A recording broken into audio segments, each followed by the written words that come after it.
Thank you, Madam Chair. I'll be brief, because to be emphatically honest, I've been listening to everything going back and forth, and a lot of stuff's been If addressed. you could just state your name, please, for Yes, the record. Raymond Heck, the Mayor of Millstone Borough, immediate past president of Legal Municipalities.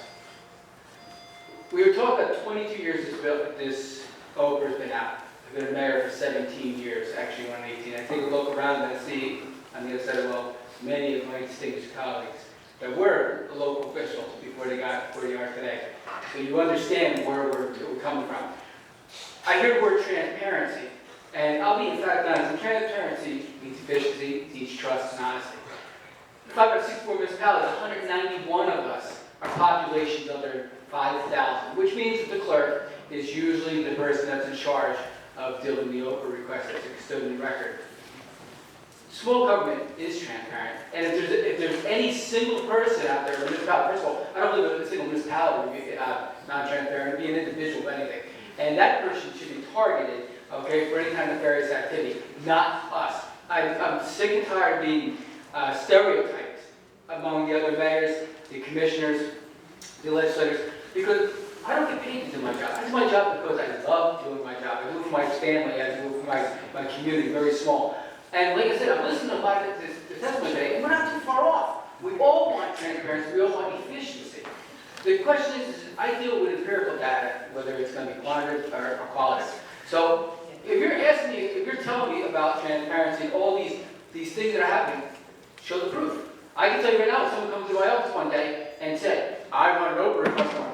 Okay, no problem, I gave it to him. I said, fine, what are you looking for? I was looking for this. Give me 2 seconds. I walked over, I picked it up, I handed it to the lady. She's like, that's it? I said, yeah, all I got was this.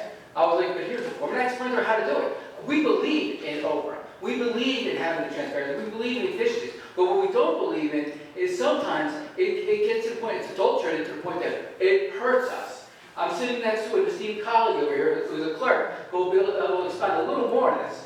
But the thing is, that individual, okay, can be held accountable for a very restricted time frame. I have a town of under 1,000 people. I've had my clerk one time have several OPRA requests that he had to deal with before he had to do elections that night, which had a permissible time frame too.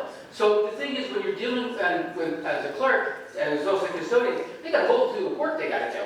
And sometimes it takes away. When you say we work for the people, we work for the people, not just the person. So when someone says that, we're taking away from them, I'm working for everybody. I'm trying to help you. But the thing is, sometimes those things can be a little restricted. And the other thing is the standings law. I know a lot of you are looking around and looking at me. Yes, I'm also a police officer. I've been a police officer for 30 years. I'm also one of the high-ranking individuals with the state PBA. So I usually sit here on the other side, talk about other issues. But one issue that we have in common knowledge, And that's your time, if you could wrap it up, please. our big common knowledge is damage law. And the thing is, the last thing we want to do is make sure that the records are safe, are secure and safe, that people like myself and our colleagues are not affected. Because I can tell you, the annual vote is made for a purpose. Thank you. Thank you for your testimony.